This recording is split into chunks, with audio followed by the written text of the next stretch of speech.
إن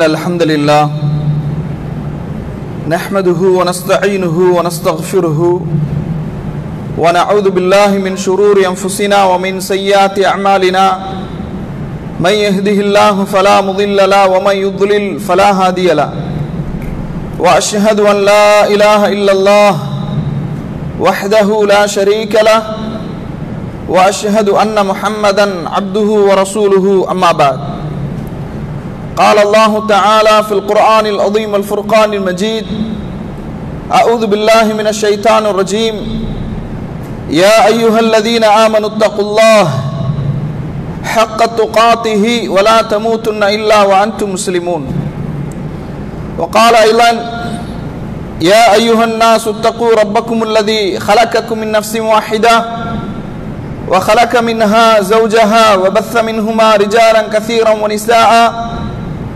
واتقوا الله الذي تساءلون به والأرحام إن الله كان عليكم رقيبا وقال أيضا يا أيها الذين آمنوا اتقوا الله وقولوا قولا سديدا يصلح لكم أعمالكم ويغفر لكم ذنوبكم ومن يطع الله ورسوله فقد فاز فوزا عظيما فإن أصدق الحديث كتاب الله وخير الهدي هدي محمد صلى الله عليه وسلم وشر الأمور محدثاتها وكل محدثة بدعة وكل بدعة ضلالة وكل ضلالة في النار اللهم صل على محمد وعلى آل محمد كما صليت على إبراهيم وعلى آل إبراهيم إنك حميد مجيد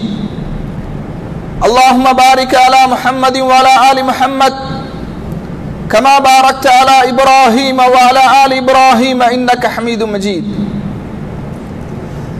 வார்த்தைகளில் சிறந்தது அல்லாஹ்வுடைய வார்த்தை என்றும் வழிகாட்டுதலில் சிறந்தது நபிகள் நாயகம் ஸல்லல்லாஹு அலைஹி வஸல்லம் அவர்களுடைய வழிகாட்டுதல் காரியங்களில் மிக மிக கெட்டது மார்க்கத்தில் புதிதாக ஏற்படுத்தப்பட்டவை மார்க்கத்தில் புதிதாக ஏற்படுத்தப்பட்ட ஒவ்வொன்றும் பித்அத்துகள் ஒவ்வொரு பித்அத்தும் வழிகேடுகள்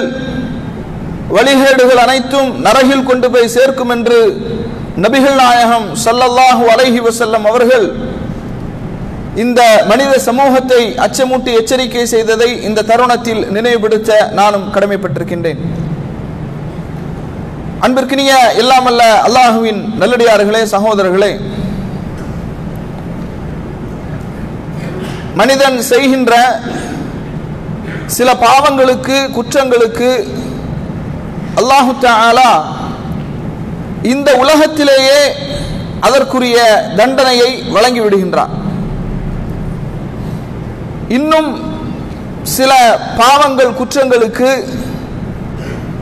மறுமையிலே அல்லாஹு தஆலா மஹ்ஷர் மைதானத்திலே அவனுடைய நீதிமன்றத்திற்கு முன்னால் நிறுத்தப்பட்டு விசாரணை செய்த பிறகு குற்றங்கள் நிரூபிக்கப்பட்டால் அதற்கு விசாரணைக்கு பிறகு தண்டனைகள் வழங்கப்படும். இன்னும் சில பாவங்கள் குற்றங்கள் இருக்கின்றது. மறுமையிலே அல்லாஹ் ரப்புல் ஆலமீன் விசாரணை செய்யப்படுவதற்கு முன்பாகவே அந்த பாவங்களுக்குரிய தண்டனைகளை வழங்கி விடுவான். அந்த மாதிரியான பாவங்களில் ஒன்றுதான், குற்றங்களில் ஒன்றுதான் ஜக்காத்தை கொடுக்காமல் மறுப்பது. கண்ணியத்திற்குரிய சகோதரர்களே, பொதுவாக இந்த ஜக்காத் சம்பந்தமான செய்திகள் எப்போது அதிகமாக பேசப்படும் என்று சொன்னால், ரமலானுடைய மாதம் வரும்போது ஜக்காத்தினுடைய முக்கியத்துவத்தை குறித்தும் ஜக்காத் சம்பந்தமான சந்தேகங்களுக்கான பதில்களும் வளமையாக வழங்கப்படுவதை பார்க்கின்றோம். இந்த ஜக்காத்தை பொறுத்தமட்டில் அவ்வப்போது மக்களுக்கு இதை நாம் நினைவூட்டிக் கொண்டே இருக்க வேண்டும். எந்த மஸ்அலாவிலே, எந்த விஷயத்திலே மக்களுக்கு அதிகமான சந்தேகங்கள் ஏற்படும் என்று சொன்னால் இந்த ஜக்காத்துடைய விஷயத்தில் தான் அதிகமான சந்தேகங்களும் ஏற்படும். ஏனென்றால் இது ஒருவனுடைய செல்வத்திலிருந்து வெளியே செல்வது, பாக்கெட்டிலிருந்து அவன் செலவு செய்வது. அப்ப செலவு செய்கின்ற போது தன்னிடமிருந்து செல்வத்தின் ஒரு பகுதி கட்டாயமாக அது வெளியேற்றப்பட வேண்டும் என்ற அந்த தருணத்திலே நிறைய சந்தேகங்கள் இயல்பாக ஏற்படுவதை என்ன செய்கின்றோம், பார்க்கின்றோம். கண்ணியத்திற்குரிய சகோதரர்களே, அதுபோன்று நம்முடைய சமூகத்திற்கு மத்தியில் கொடுத்த பொருளுக்கு கொடுக்க வேண்டாம், ஒருவரிடம் கொடுத்தால் போதுமானது, இப்படியான ஃபித்னாக்களும் இந்த ஜகாத்தினுடைய விஷயத்திலே வழிகட்டவர்களால் பரப்பப்படுவதையும் நாம் என்ன செய்கின்றோம், பார்க்கின்றோம்.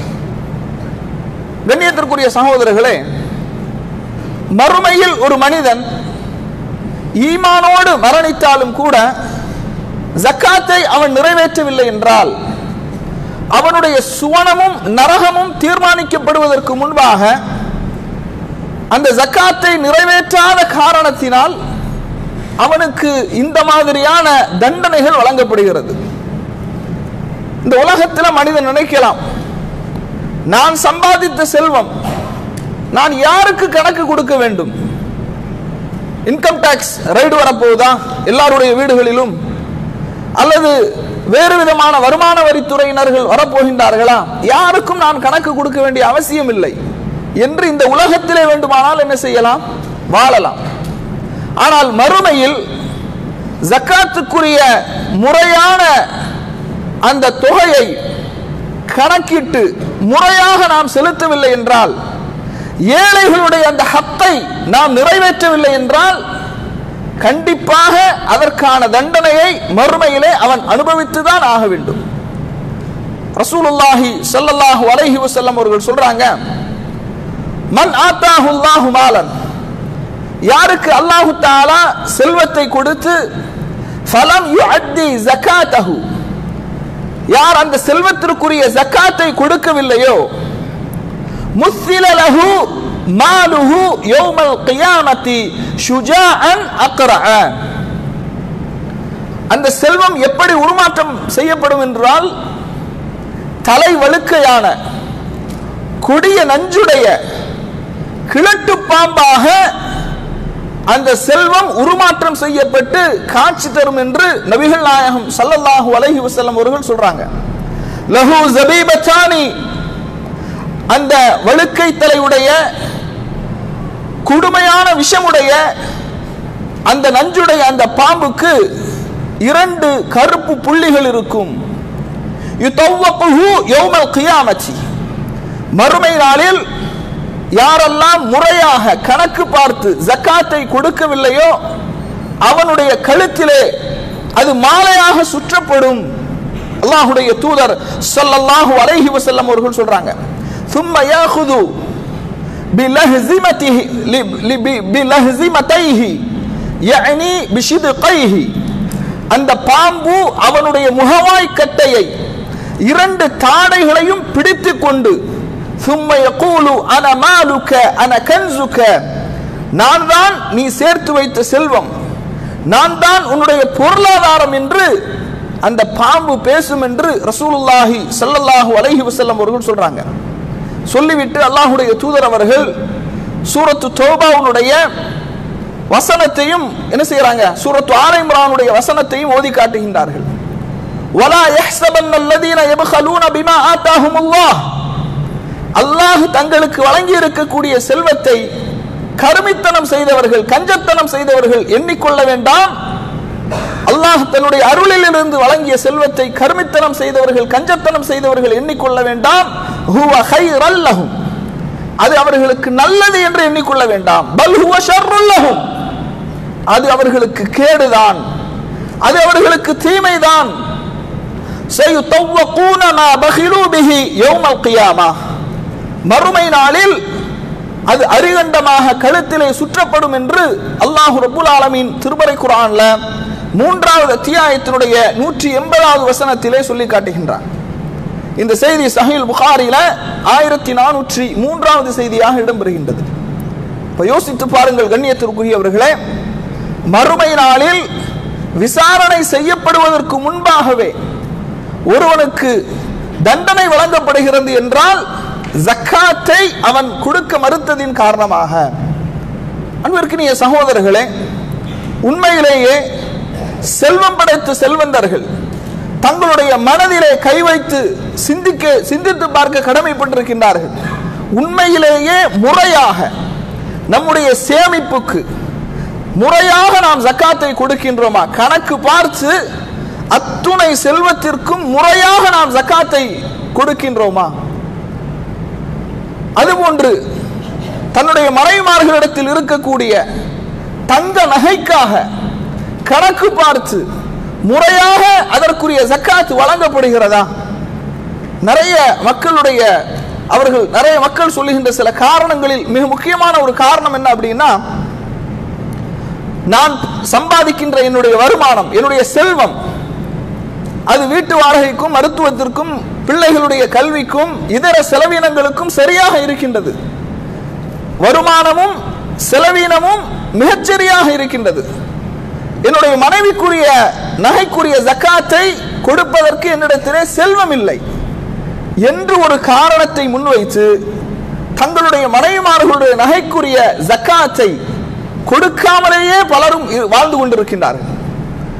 கண்ணியத்திற்குரியவர்களே, இன்னும் சில ஆண்கள் சொல்றாங்க, ஜக்காத்தை கொடுக்க வேண்டும், அதற்காக நகையை விற்று கொடுக்க வேண்டும் என்று மனைவியிடத்திலே நகையை கேட்டால் அவர்கள் தருவதில்லை, அவர்கள் அடம் பிடிக்கின்றார்கள். இப்படியான பதிலை சொல்வதற்கு அந்த ஆண்கள் வெட்கப்பட வேண்டும். காரணம், ஒரு ஆண் என்பவன் அர்-ரிஜாலு கவ்வாமூன அலன் நிஸா, பெண்களை நிர்வகிப்பவர்கள் யார்? ஆண்கள். அவர்கள் தான் ரிஜால். அர்-ரிஜாலு கவ்வாமூன அலன் நிஸா, பெண்களை ஆண்கள் தான் நிர்வகிப்பார்கள். அதே நேரத்தில் இந்த மாதிரியான ஒரு பதிலை ஒரு ஆண்மகன் சொல்லுகின்றான் என்றால், ஒன்று அவனுடைய மனைவியை அவன் நிர்வகிப்பதற்கான தகுதியை இழந்தவனாக இருக்க வேண்டும், அல்லது அவனுடைய மனைவியானவள் வரதட்சணையாக கொண்டு வந்திருக்கணும். வரதட்சணையாக கொண்டு வரும்போது எங்களுடைய தகப்பன் தந்த சொத்து வரதட்சணையாக கிடைச்சது, இதெல்லாம் பேசுறதுக்கு உங்களுக்கு தகுதி இல்லை என்று என்ன செய்யலாம், சொல்லலாம். சரி, பெண் வீட்டில் ஒரு பெண்ணுக்கு அந்த பெற்றோர்கள் விரும்பி அவர்கள் பெண்களுக்கு தங்களுடைய செல்வங்களை கொடுக்கலாம்னா தாராளமாக அன்பளிப்பாக கொடுக்கலாம், அதுல எந்த விதமான தடையும் இல்லை. ஆனால் வழங்கப்பட்ட தங்க நகைக்கு, அது கணவனுடைய சம்பாத்தியத்திலிருந்து உள்ள அந்த தங்க நகையாக இருந்தாலும் சரி, அல்லது அந்த பெண் பிறந்த வீட்டிலிருந்து கொண்டு வந்த செல்வமாக இருந்தாலும் சரி, கணவனிடத்திலே வருமானம் இல்லை என்றாலும் அந்த நகையை விற்று ஜக்காத்தை கொடுக்க வேண்டும். ஜக்காத் கடமையாகுவதற்கு 2 நிபந்தனைகள். ஒன்று, ஒரு வருடம் பூர்த்தியாக இருக்க வேண்டும், ஜக்காத்தினுடைய நிசாபை அளவை அந்த ஜக்காத்துக்குரிய பொருள் எட்டி இருக்க வேண்டும். இந்த 2ம் தான் நிபந்தனை. இந்த 2 நிபந்தனையும் இருக்கின்றது. ஆனால் ஜக்காத்தை கொடுப்பதற்கு அந்த பெண் மறுக்கின்றாள் என்றால் அந்த பெண்ணுக்கு இந்த நபிமொழிகளை நினைவூட்ட கடமைப்பட்டிருக்கின்றோம். அதுபோன்ற ஆண்கள் தங்களுடைய சம்பாத்தியத்திலிருந்து, சொத்திலிருந்து ஜக்காத்தை கொடுக்கவில்லை, அதை கொடுக்காமல் இருக்கிறாங்க அப்படின்னா அவர்களும் ஒன்றை எண்ணி பார்க்க வேண்டும். திடீர்னு நாம மௌத்தா போயிடுறோம், திடீரென்று செல்வத்தை சேமித்து வைத்திருக்கக்கூடியவர்கள், செல்வமுடையவர்கள், ஜக்காத்தை வழங்காதவர்கள் திடீரென்று நாம மரணித்து விடுகின்றோம். மரணித்து விட்டால் இந்த செல்வத்தை அனுபவிப்பவர்கள் யார்? யாரோ அனுபவிக்க போகின்றார்கள். நம்முடைய பிள்ளையாக இருந்தாலும் நம்முடைய வாரிசுகளாக இருந்தாலும் மறுமையிலே அவர்கள் நமக்கு பலன் தருவார்களா? எந்த விதமான பலனையும் தரமாட்டார்கள். அல்லது மறுமையில் ஜக்காத்தை வழங்காத காரணத்தினால் நான் சொன்னேனே இந்த தண்டனை, அது கிழட்டு பாம்பாக, வழுக்கை தலையுடைய கிழட்டு பாம்பாக, அதிக நஞ்சுடைய பாம்பாக, கழுத்திலே அவனுடைய கடவாயை பிடித்துக் கொள்ளும் என்று சொன்னேனே, இந்த தண்டனை வழங்கப்படும் போது என்னுடைய தகப்பனார் அவரை விட்டுவிடுங்கள் என்று நம்முடைய பிள்ளைகள் நமக்காக பரிந்து பேசுவார்கள் என்று நினைக்கின்றீர்களா? நிச்சயமாக இல்லை. யாரும் யாருக்கும் பரிந்துரை செய்ய முடியாது. அப்ப அந்த மாதிரியான ஒரு நிலையை யாரோ அனுபவிப்பதற்காக வேண்டி, நம்முடைய மரணத்திற்கு பிறகு யாரோ அனுபவிக்க போகின்றார்கள் நம்முடைய செல்வங்களை, அதற்காக இப்படியான தண்டனையை மறுமையிலே நாம் அனுபவிக்க வேண்டுமா? ஜக்காத்தை கொடுக்காமல், ஏழைகளுக்குரிய ஹக்கை நிறைவேற்றாமல், யாரோ அனுபவிப்பதற்காக வேண்டி செல்வங்களை சேர்த்து சேர்த்து சேர்த்து சேர்த்து கொண்டே இருக்கின்றோமே, நாம் இப்படியான தண்டனைகள் இதற்காக அனுபவிக்க வேண்டுமா? யோசித்து பாருங்கள். அல்லாஹுடைய தூதர் ஸல்லல்லாஹு அலைஹி வஸல்லம் அவர்கள் இன்னும் சொல்லுகின்றார்கள், பாம்பை கண்டால் படையும் நடுங்கும் என்று சொல்வார்கள் இல்லையா?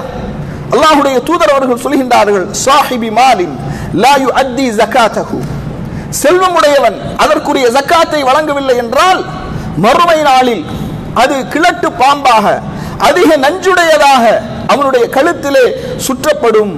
யத்பஉ ஸாஹிபஹு ஹைசுமா தஹப வஹுவ யஃபிர்ரு மின்ஹு, அவன் அதை விட்டு விரண்டோடினாலும் அந்த பாம்பு அவனை துரத்தி சொல்லும். ஹாதா மாலுக, இது உன்னுடைய செல்வம். அல்லதி குன்த தபகலு பிஹி, எந்த செல்வத்தை செலவு செய்யாமல் கர்மித்தனத்தோடு இந்த உலகத்திலே வாழ்ந்தாயோ அதுதான் இந்த செல்வம். ஃபஇதா ரஆ அன்னஹு லா புத்த மின்ஹு அத்கல யதஹு ஃபீ ஃபீஹி ஃபஜஅல யக்லமுஹா கமா யக்லமுல் ஃபஹ்லு. அல்லாஹ்வுடைய தூதர் அவர்கள் சொல்கின்றார்கள், அதனிடமிருந்து அவன் தப்ப முடியாது என்று அவன் அறியும் போது தன்னுடைய கையை அதனுடைய வாய்க்குள் நுழைப்பான். அந்த கொடுமையான விஷமுடைய அந்த கிழட்டு பாம்பு, அந்த பாம்பினுடைய வாயிலே அவன் கையை நுழைப்பான். அவனுடைய கையை அந்த கடுமையான விஷமுடைய பாம்பு எப்படி கடிக்கும் தெரியுமா? ஒட்டகம் கடிப்பதை போன்று அந்த பாம்பு அவனை கடிக்கும் என்று ரசூலுல்லாஹி ஸல்லல்லாஹு அலைஹி வஸல்லம் அவர்கள் சொல்கின்ற இந்த செய்தி சஹீஹ் முஸ்லிம்ல 988வது செய்தியாக இடம்பெறுகின்றது. இந்த தண்டனையோடு முடிந்து விடுமா? அல்லாஹ்வுடைய தூதர் ஸல்லல்லாஹு அலைஹி வஸல்லம் அவர்கள் இன்னும் அல்லாஹ்வுடைய தூதர் அவர்கள் சொல்றாங்க, இந்த தண்டனை எதுவரைக்கும் என்று சொன்னால் 50,000 சனா, 50,000 வருடங்கள் இந்த தண்டனை தொடர்ந்து கொண்டிருக்கும். அல்லாஹ்விடத்தில் நம்முடைய ஒரு நாள் என்பது 50,000 வருடங்களுக்கு சமம். இந்த தண்டனை தொடர்ந்து கொண்டே இருக்கும் என்று ரசூலுல்லாஹி ஸல்லல்லாஹு அலைஹி வஸல்லம் அவர்கள் சொல்றாங்க.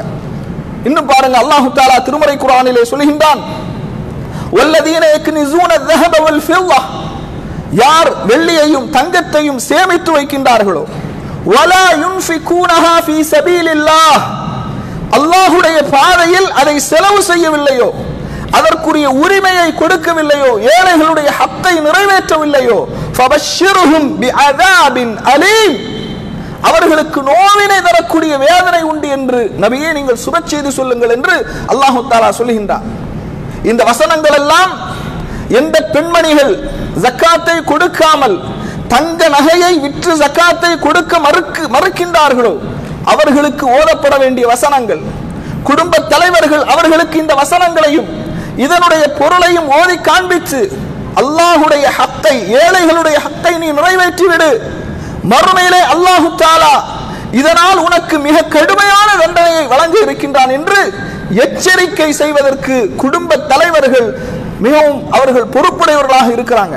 அது மட்டுமா, அல்லாஹ் தஆலா சொல்றான், யௌம யுஹ்மா அலைஹா ஃபீ நாரி ஜஹன்னம், இந்த தண்டனை எல்லாம் எப்போது வழங்கப்படுகிறது?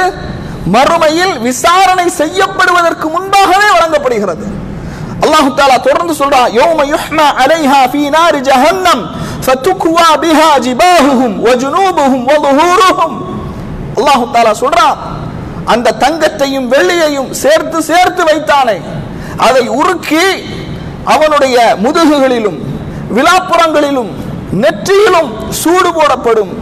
ஹாதா மா கனஸ்தும் லிஅன்ஃபுசிக்கும், நீங்கள் உங்களுக்கு நீங்களே சேர்த்து வைத்த செல்வங்கள். ஃபதூகு மா குன்தும் தக்னிஸூன், எந்த செல்வங்களை நீங்கள் சேர்த்து வைத்தீர்களோ அதன் மூலமாகவே வேதனை செய்யப்படுகிறீர்கள், இந்த வேதனையை சுவையுங்கள் என்று அவர்களுக்கு சொல்லப்படும். கண்ணியத்திற்குரிய சகோதரர்களே, அல்லாஹ் தஆலா 9வது அத்தியாயத்தினுடைய 34, 35வது வசனங்களிலே இதை சொல்லி காட்டுகின்றான். அப்ப கண்ணியத்திற்குரிய சகோதரர்களே, இந்த உலகத்திலே இந்த உலகத்தினுடைய வெப்பம் என்பது, சூடு என்பது மறுமையோடு நாம் ஒப்பிடும்போது, மறுமையினுடைய நரக நெருப்போடு ஒப்பிடும்போது பன்மடங்கானது. மறுமையினுடைய நரக நெருப்பு என்பது 100 மடங்குக்கும் அதிகமானது. ரசூலுல்லாஹி ஸல்லல்லாஹு அலைஹி வஸல்லம் அவர்கள் ஒரு செய்தியில சொல்றாங்க, நாம் இப்போது கோடை காலத்தில் இருக்கின்றோம். கோடையினுடைய சூடு வர ஆரம்பித்து விட்டது. ஏசி இல்லாமல், குளிர்சாதன வசதி இல்லாமல் நம்மால் சில மணி நேரங்களை கூட கழிக்க முடியாத அளவுக்கு துன்பம் அடைகின்றோம் இல்லையா? அப்ப இந்த உலகத்தினுடைய சூட்டையே நம்மால் எதிர்கொள்ள முடியவில்லை, சிரமப்படுகின்றோம், கஷ்டப்படுகின்றோம். மறுமையினுடைய சூட்டை பற்றி ரசூலுல்லாஹி ஸல்லல்லாஹு அலைஹி வஸல்லம் அவர்கள் சொல்றாங்க, இந்த உலகத்தினுடைய சூட்டை விட, இந்த உலகத்தினுடைய நெருப்பை விட அது பன்மடங்கானது. அல்லாஹ்வுடைய தூதர் அவர்கள் ஒரு ஹதீஸ்ல சொல்றாங்க, நரகம் அல்லாஹ்விடத்திலே முறையிட்டது, நரகம் அல்லாஹ்விடத்திலே முறையிட்டது, இறைவா என்னுடைய சில பகுதிகள் விழுங்கி விட்டது. அந்த அளவுக்கு நரகம் பயங்கரமானது, சில பகுதிகளை விழுங்கி விட்டது என்று முறையிடும் போது அல்லாஹு தஆலா நரகத்திற்கு சொல்லுவான், கோடை காலத்திலே ஒரு மூச்சு விடுவதற்கும் குளிர்காலத்திலே ஒரு மூச்சு விடுவதற்கும் அல்லாஹு தஆலா அனுமதி கொடுப்பான். ரசூலுல்லாஹ் தொடர்ந்து சொல்றாங்க, கோடையிலே நீங்கள் அனுபவிக்கின்ற குளிர் இருக்கின்றதே அது நரகத்தினுடைய மூச்சு காற்று. நீங்கள் குளிர்காலத்திலே அனுபவிக்கின்ற குளிர் இருக்கின்றதே, கோடை காலத்தில் அனுபவிக்கின்ற வெப்பமும் குளிர்காலத்தில் அனுபவிக்கின்ற குளிரும் நரகத்தினுடைய மூச்சு காற்று என்று ரசூலுல்லாஹி ஸல்லல்லாஹு அலைஹி வஸல்லம் அவர்கள் சொல்றாங்க. அப்படியானால் இந்த செல்வத்தை செலவு செய்யாதவர்கள், ஜக்காத்தை நிறைவேற்றாதவர்கள் மறுமையில் விசாரணைக்கு முன்பாகவே இப்படியான தண்டனைகள் அவர்களுக்கு வழங்கப்படும் என்பதை நாம் பார்க்கின்றோம். கண்ணியத்திற்குரிய சகோதரர்களே, சஹீஹ் புகாரில 2371வது செய்தியாக இடம்பெறுகின்றது. ரசூலுல்லாஹி ஸல்லல்லாஹு அலைஹி வஸல்லம் அவர்கள் சொல்கின்றார்கள், யார் தங்கத்திற்கும் வெள்ளிக்கும் உரிய ஜக்காத்தை நிறைவேற்றவில்லையோ அந்த செல்வங்கள் எல்லாம் உருக்கப்பட்டு ஃபஉஹ்மிய அலைஹா ஃபீ நாரி ஜஹன்னம் ஃபயுக்வா பிஹா ஜம்புஹு வஜபீனுஹு வظஹருஹு, அவனுடைய முதுகுகளிலும் விலாப்புறங்களிலும் நெற்றியிலும் சூடு போடப்படும். குல்லமா பரதத் உஈதத் லஹு, அந்த சூடு தணியும் போதெல்லாம், அந்த சூடு குளிரும் போதெல்லாம் மீண்டும் மீண்டும் அது சூடு போடப்படும். ஃபீ யௌமின் கான மிக்தாருஹு 50000 சனத்தின் ஹத்தா யுக்வா பைனல் இபாத், அல்லாஹ் தன்னுடைய அடியார்களுக்கு மத்தியில் தீர்ப்பளிக்கின்ற வரை, அடியார்களுக்கு மத்தியில் தீர்ப்பளிக்கின்ற வரை நீங்கள் கணக்கிடுகின்ற ஒரு நாள் 50,000 வருடங்களுக்கு சமமானது. அந்த அளவுக்கு மறுமையில் அவனுக்கு நரகத்தினுடைய இந்த சூடுகள் போடப்படும், அவன் சேர்த்து வைத்த செல்வத்தின் மூலமாக சூடுகள் போடப்படும் என்று அல்லாஹ்வுடைய தூதர் ஸல்லல்லாஹு அலைஹி வஸல்லம் அவர்கள் சொல்கின்றார்கள். அப்ப கண்ணியத்திற்குரிய சகோதரர்களே, இப்படியான ஒரு தண்டனை என்ன செய்கின்றோம், பார்க்கின்றோம். சில நேரங்களிலே குர்ஆனை முன்வைத்து, ஹதீஸை முன்வைத்து, இப்படி இருக்கின்றது, நீங்க என்ன செய்யுங்க, மார்க்கத்தினுடைய சட்டங்களை ஏற்றுக்கொள்ளுங்கள், அல்லாஹ்வுடைய தண்டனையை பயந்து கொள்ளுங்கள் என்று சொல்லும் போது நம்முடைய மக்களில் அதிகமானவர்கள் தங்களுக்கு சார்பாக யாராவது தீர்ப்பு கொடுத்திருக்கின்றார்களா என்று தேடுகின்றார்கள். வெளிப்படையாக குர்ஆனுடைய வசனங்களை சொல்லி, ஹதீஸினுடைய வாசகங்களை சொல்லி, இப்படி இருக்கின்றது, இந்த தண்டனைகள் இருக்கின்றது, எனவே அல்லாஹ்வை பயந்து ஜக்காத்தை நிறைவேற்றுங்கள், ஜக்காத்தை கொடுங்கள் என்று சொல்லும் போது நிறைய மக்கள் பொதுவாக பொருளாதாரத்தை செலவு செய்கின்ற விஷயத்தில் தங்களுக்கு சார்பாக யாராவது அறிஞர்கள் பேசி இருக்கின்றார்களா, யாராவது நமக்கு சார்பாக தீர்ப்பளித்திருக்கின்றார்களா என்று என்ன செய்யறாங்க, தேடி திரிகின்றார்கள். இப்னு அப்பாஸ் ரலியல்லாஹு அன்ஹு அவர்கள் அவங்க சொல்றாங்க, ஃபகால லஹு, அதாவது மக்களை பார்த்து சொல்றாங்க, மக்கள் இப்னு அப்பாஸ் ரலியல்லாஹு அன்ஹு அவர்களிடத்துல விவாதம் செய்கின்றார்கள். அப்ப சொல்றாங்க, கால அபூபக்கர் வ உமர், நீங்கள் அபூபக்கர் ரலியல்லாஹு அன்ஹு அவர்கள் இப்படி சொன்னார்கள், உமர் ரலியல்லாஹு அன்ஹு அவர்கள் இப்படி சொன்னார்கள் என்று சொல்லுகின்றீர்கள். ஆனால் நான் உங்களுக்கு மத்தியில அல்லாஹ்வுடைய வேதத்தின் பக்கமும் ஹதீஸின் பக்கமும் நான் தீர்ப்பளிக்கின்றேன். ஆனா நீங்க அபூபக்கர் அந்த கருத்தில் இருந்தாங்க, உமர் இந்த கருத்தில் இருந்தாங்க ரலியல்லாஹு அன்ஹும் என்று நீங்கள் பேசுகின்றீர்கள்.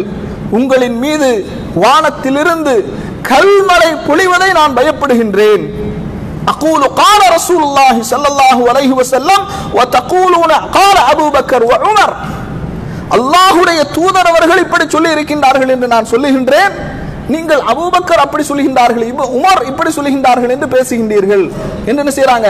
இப்னு அப்பாஸ் ரலியல்லாஹு அன்ஹு அவர்கள் எச்சரிக்கின்றார்கள். எனவே கண்ணியத்திற்குரியவர்களே, குர்ஆனுடைய வசனம் தெளிவாக நமக்கு இருக்கின்றது, ஹதீஸ் நமக்கு தெளிவாக இருக்கின்றது. இந்த ஜக்காத்தினுடைய கடமைகளை நிறைவேற்றவில்லை என்றால் மறுமையில் இப்படியான தண்டனை விசாரணை செய்யப்படுவதற்கு முன்பே வழங்கப்படும் என்பது. அதனால் அல்லாஹ்வை நாம் பயந்து கொள்ள வேண்டும். அதுபோன்று கண்ணியத்திற்குரியவர்களே பாருங்க, இதுதான் சஹாபி பெண்மணிகளுக்கும் நம்முடைய பெண்களுக்கும் மத்தியில் உள்ள வித்தியாசம், வேறுபாடு. அல்லாஹ்வுடைய தூதர் ஸல்லல்லாஹு அலைஹி வஸல்லம் அவர்களுடைய காலகட்டத்தில் ஒரு பெண்மணி ஒரு குழந்தையை சுமந்து வருகின்றாள். அந்த குழந்தையினுடைய கையிலே 2 கனமான வளையல்கள் இருக்கின்றது. அதை பார்த்து அல்லாஹ்வுடைய தூதர் ஸல்லல்லாஹு அலைஹி வஸல்லம் அவர்கள் கேட்டார்கள், அத்துதீன ஜகாத ஹாதா, இதற்குரிய ஜக்காத்தை நீ நிறைவேற்றி விட்டாயா? அந்த பெண் சொல்கின்றாள், இல்லை யா ரசூலல்லாஹ். அல்லாஹ்வுடைய தூதர் அவர்கள் கேட்டார்கள், மறுமை நாளில் நரகத்தினுடைய 2 வளைகளாக அது மாற்றப்பட வேண்டும் என்பதை நீ விரும்புகின்றாயா என்று கேட்டார்கள். உடனே அந்த பெண்மணி அந்த 2 காப்புகளையும் கலற்றி, ஹுமா லில்லாஹி அஸ்ஸ வஜல் வலி ரசூலிஹி, இது அல்லாஹ்வுக்கும் அல்லாஹ்வுடைய தூதருக்கும் உரியது என்று கலற்றி கொடுத்து விடுகின்றார்கள். இந்த பக்குவம் நம்முடைய பெண்களிடத்திலே வர வேண்டும், இந்த தன்மை நம்முடைய பெண்களிடத்திலே வர வேண்டும். இதான் சஹாபி பெண்மணிகளுக்கும் நம்முடைய பெண்களுக்கு மத்தியில் உள்ள வித்தியாசம். எனவே கண்ணியத்திற்குரியவர்களே, ஜக்காத் அது வழங்கப்பட வேண்டும். சில நேரங்களில் சில அறிஞர்கள் பயன்படுத்துகின்ற நகைக்கு ஜக்காத் கொடுக்க தேவையில்லை என்ற கருத்து இருந்தாலும், பேணுதல் அடிப்படையில் ஒருவேளை மறுமையிலே இந்த வினா எழுப்பப்பட்டது என்றால், ஏன் இதற்குரிய ஜக்காத்தை கொடுக்கவில்லை என்று அல்லாஹ் விசாரணை செய்தால் நாம் என்ன சொல்ல முடியும்? எனவே பேணுதல் அடிப்படையில் பயன்படுத்துகின்ற நகையாக இருந்தாலும் அது ஜக்காத்தினுடைய நிசாபை அளவை எட்டிவிட்டால் அதற்குரிய ஜக்காத்தை நாம் நிறைவேற்ற வேண்டும். கண்ணியத்திற்குரிய சகோதரர்களே, அதுபோன்றுதான் ரசூலுல்லாஹி ஸல்லல்லாஹு அலைஹி வஸல்லம் அவர்கள் சொல்றாங்க, இது தங்கம் நகை செல்வத்துக்கு மட்டுமல்ல. சிலர் ஆட்டுப்பண்ணை வைத்திருக்கலாம், மாட்டுப்பண்ணை வைத்திருக்கலாம், ஒட்டகங்களை வைத்திருக்கலாம். அப்படி இதற்கும் ஜக்காத்தை கொடுக்கவில்லை என்றால் அதற்குரிய தண்டனையும் மிக கடுமையானது என்று அல்லாஹ்வுடைய தூதர் அவர்களுடைய எச்சரிக்கையை நாம் பார்க்கின்றோம்.